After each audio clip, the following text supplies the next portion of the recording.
پھر یہ کہتے ہیں دیکھیں جی،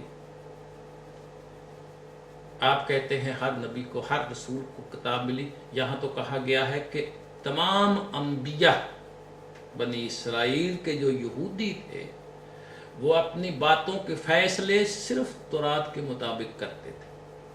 یہ کتنی بڑی غلط فہمی ہے۔ ارے یہ تورات ہم جس کو کہتے ہیں یہ حضرت موسیٰ کی کتاب نہیں ہے۔ قرآن نے کہیں بھی تورات کو حضرت موسیٰ کی کتاب نہیں کہا، جیسا کہ ہمیں سب کو معلوم ہے جسے ہم بائبل کہتے ہیں، اس کے دو حصے ہیں، عہد نامہ جدید، عہد نامہ عتیق، یا یوں کہہ لیں کہ عہد نامہ جدید اور ایک حصے کا نام ہے عہد نامہ قدیم۔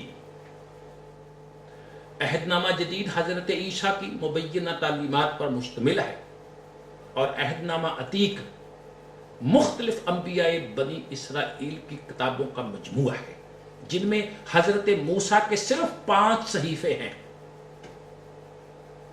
قرآن کی طرح ضخیم کتاب آج تک کسی نبی پر نازل ہی نہیں۔ قرآن ان تمام مجموعہ عہد نامہ عتیق کو تورات کہہ کر پکارتا ہے۔ سورہ نجم اور سورہ اعلیٰ میں صفحہ موسیٰ کا الگ بھی ذکر کیا گیا۔ یہاں کہا گیا ہے کہ انبیاء بنی اسرائیل یہودیوں کے معاملات کا فیصلہ تورات کی روح سے کرتے تھے، تو اس کے معنی یہ ہے کہ وہ ان امور کا فیصلہ اپنی اپنی کتابوں کے مطابق کرتے تھے جس کے مجموعے کا نام تورات ہے۔ قرآن کا واضح ارشاد ہے کہ نبوت کی مختلف قسمیں نہیں ہوتی، نہ نبیوں میں اس قسم کی تفریق ہوتی ہے کہ بعض صاحب شریعت ہوں، کتاب والے ہوں، تشریحی ہوں، یا بلا کتاب کے غیر تشریح ہوں۔ اس قسم کے عقائد قرآن کی تعلیم کے سخت خلاف ہیں۔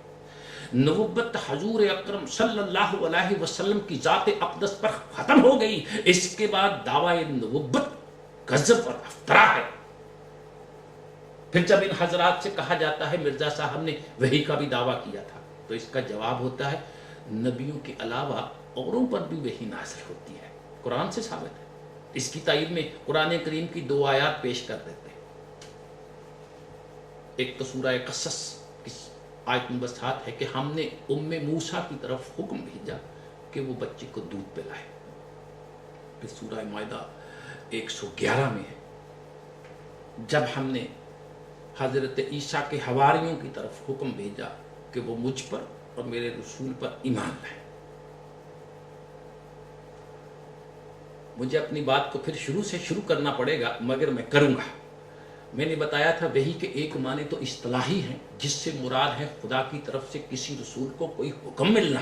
اس کے لغوی معنی ہیں اپنے ایلچی کی معرفت کسی کی طرف کوئی پیغام بھیجنا۔ ان دونوں آیات میں اوہینا کہ یہی معنی ہے کہ اللہ سبحانہ نے اپنے کسی پیغمبر، کسی رسول یا کسی نبی کی معرفت سے جو اس وقت میں کہیں اور موجود تھے، حضرت موسیٰ کی والدہ کی طرف یہ حکم بھیجا۔ پھر حضرت عیسیٰ کے حواریوں کی طرف حضرت عیسیٰ کی وساطت سے یہ حکم بھیجا۔ ڈائریکٹ وحی نہیں ہوئی۔ قرآن کریم کی روح سے کسی غیر اجنبی کو خدا کی طرف سے وحی ملنے کا ثبوت بالکل نہیں ملتا، لہذا یہ دعویٰ باطل ہے کہ غیر اجنبی کی طرف بھی وحی نازل ہوتی ہے۔ وحی میرے محترم دوستوں اور بزرگوں آخری بار حضور اکرم نبی اکرم محمد مصطفیٰ احمد مجتبیٰ ابو القاسم سرور کائنات آخری دفعہ ان کو ملی۔ اس کے بعد اس کا سلسلہ ہمیشہ کے لیے منقطع ہو گیا۔ اسی کو ختم نبوت کہتے ہیں۔ پھر ان حضرات کا یہ بھی کہنا ہے کہ وحی نبوت تو بند ہو چکی ہے، لیکن خدا سے ہم کلامی کا سلسلہ جاری ہے۔ اس کے لیے یہ حضرات وہی دلیل دیتے ہیں کہ ہم کلامی فیاضان خداوندی ہے جس کا سلسلہ کبھی ختم نہیں ہوتا، جو اولیاء اور صوفیہ حضرات کرتے ہیں۔ یہ الفاظی ہے، اس کی حقیقت کوئی نہیں، اس کی دین میں تو کم از کم کوئی حقیقت نہیں۔ مسلمانوں میری بات یاد رکھنا، دین میں سند خدا کی کتاب قرآن ہے اور کتاب اللہ کی روح سے خدا کا کلام ہے، اس کی وحی ہے جو اب قرآن کریم کی صورت میں محفوظ ہے۔ سورہ توبہ آیت 6، سورہ فتح آیت 15 میں اللہ سبحانہ نے قرآن کو کلام اللہ کہہ کے پکارا ہے۔ جب ہم قرآن کریم پڑھتے ہیں تو ہم اللہ سے ہم کلام ہوتے ہیں، اس کے بعد وہ کون سی ہم کلامی ہے جس کی ضرورت ہے؟ قرآن نے جب اپنے آپ کو مکمل غیر متبدل محفوظ کہہ دیا تو اس سے یہ مراد تھی کہ اب ہم کلامی کی ضرورت نہیں رہی۔ سورہ انعام آیت 116 میں اللہ سبحانہ نے فرمایا کلمات اللہ صدق اور عدل کے ساتھ مکمل ہو گئے۔ پھر ان حضرات کا دعویٰ ہے کہ ہم کلامی کو قرآن تک محدود رکھا جائے تو دنیا کے لیے کوئی روحانی غذا باقی نہیں رہتی۔ معاذ اللہ، استغفر اللہ۔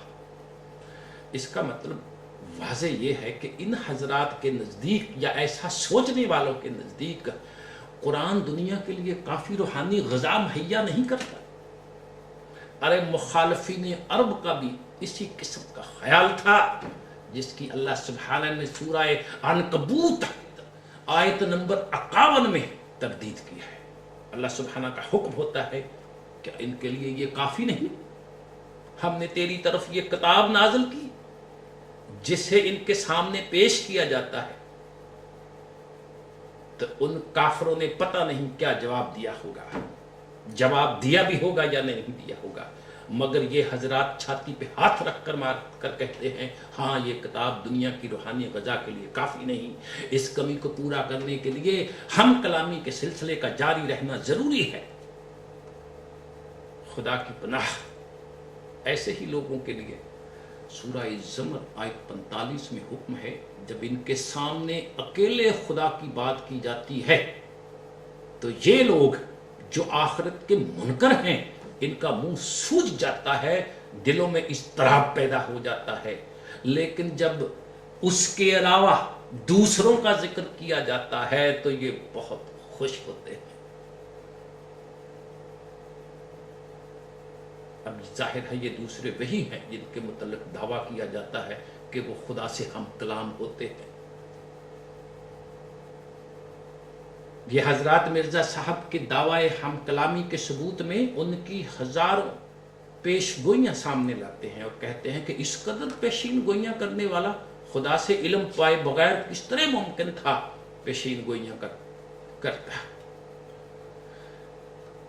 وقت کا تقاضا ہے، میرے پاس اتنا وقت نہیں ہے، لیکن آئیے دیکھیں پیشین گوئی کے متعلق قرآن کیا کہتا ہے۔ پیش گوئی کے معنی ہے مسلمانوں کسی واقعہ کے ظہور سے پہلے اس کے متعلق بتا دینا، اسے علم غیب کہا جاتا ہے۔ علم غیب کے متعلق قرآن کریم سورہ یونس آیت 20 میں کہتا ہے کہ غیب کا علم صرف اللہ سبحانہ کو ہے، کسی اور کو نہیں۔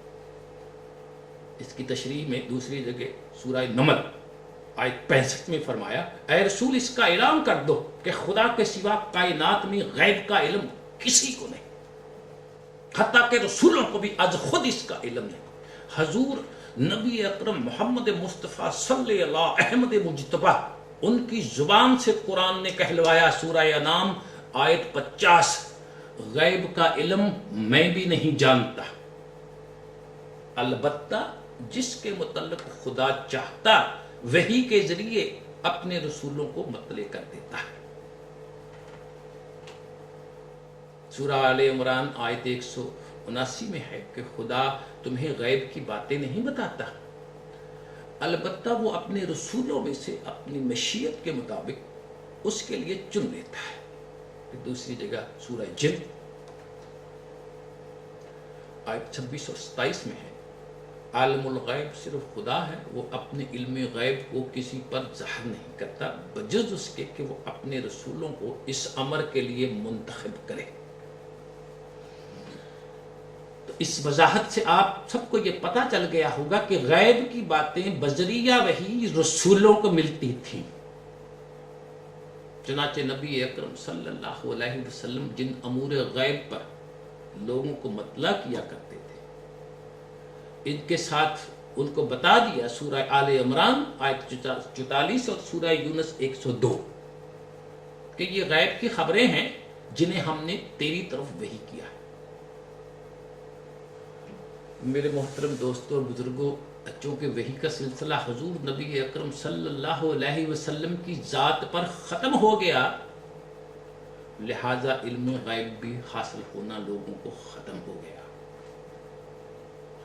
اسی لیے تو قرآن کریم کی سورہ لقمان آیت 24 میں حتمی طور پر فرما دیا کوئی شخص یہ نہیں جان سکتا کہ وہ کل کیا کرے گا، نہ ہی یہ کہہ سکتا ہے کہ اس کی موت کہاں واقع ہوگی۔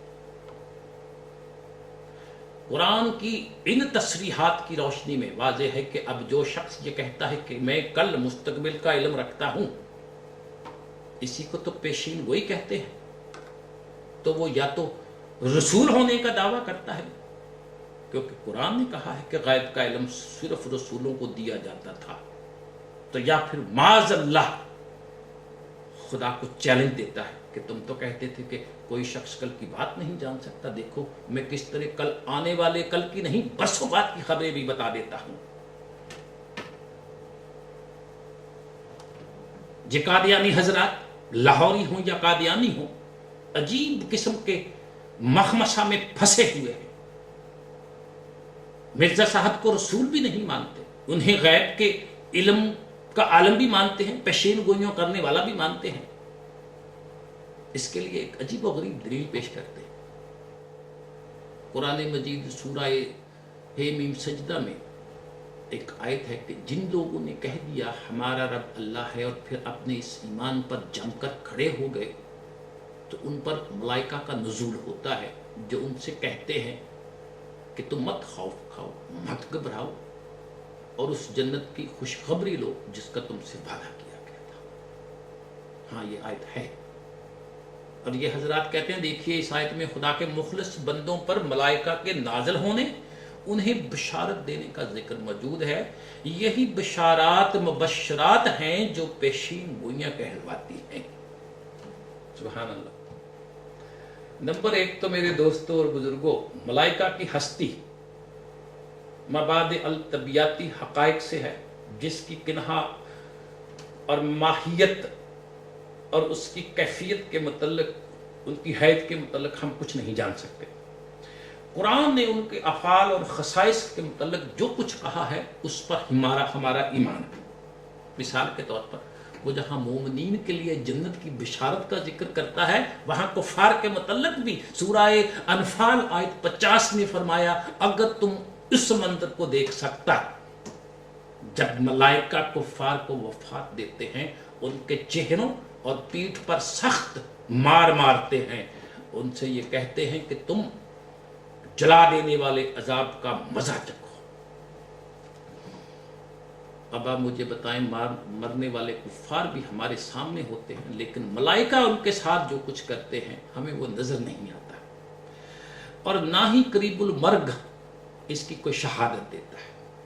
ارے اس قسم کی آیات میں قرآن کریم میں غیر مرئی کفیات کا اظہار ہے، ان سے ہمارے لیے اتنا سمجھ لینا کافی ہے کہ ایمان استقامت کا نتیجہ خوف اور حزن سے دور ہونا ہے، جنت کی زندگی ہے، کفر کا نتیجہ ذلت اور خواری ہے اور جہنم کا عذاب ہے۔ پھر حمیم سجدہ آیت 30 میں اتنا ہی کہا گیا ہے کہ ملائکہ ان مومنین کو جنت کی خوشخبری دیتے ہیں، یہ نہیں کہا گیا کہ انہیں غیب کی خبریں بتاتے۔ اس بشارت خوشخبری سے نفسیاتی تغیر مقصود ہے، کیونکہ دوسری بھی کئی آیات میں اللہ سبحانہ نے ارشاد فرمایا ہے، جیسا کہ بدر کے میدان میں دوسرے اسلامی لشکروں کو ملائکہ کے ذریعے مدد دی، تو وہاں یہ کہا گیا کہ اس نزول ملائکہ سے تمہارے لیے خوشخبری اور اطمینان قلب کا موجب بنا ہے۔ ان کے لیے سہارا دیا خدا نے، ان کو سہولت دی خدا نے، ان کو طاقت دی خدا نے، اور دوسری طرف مخالفین کے دلوں میں تمہارا رعب ڈالنے کا باعث ہے۔ مگر یہ نہیں کہا کہ ملائکہ آ کر تمہیں غیب کی خبریں بتاتے تھے۔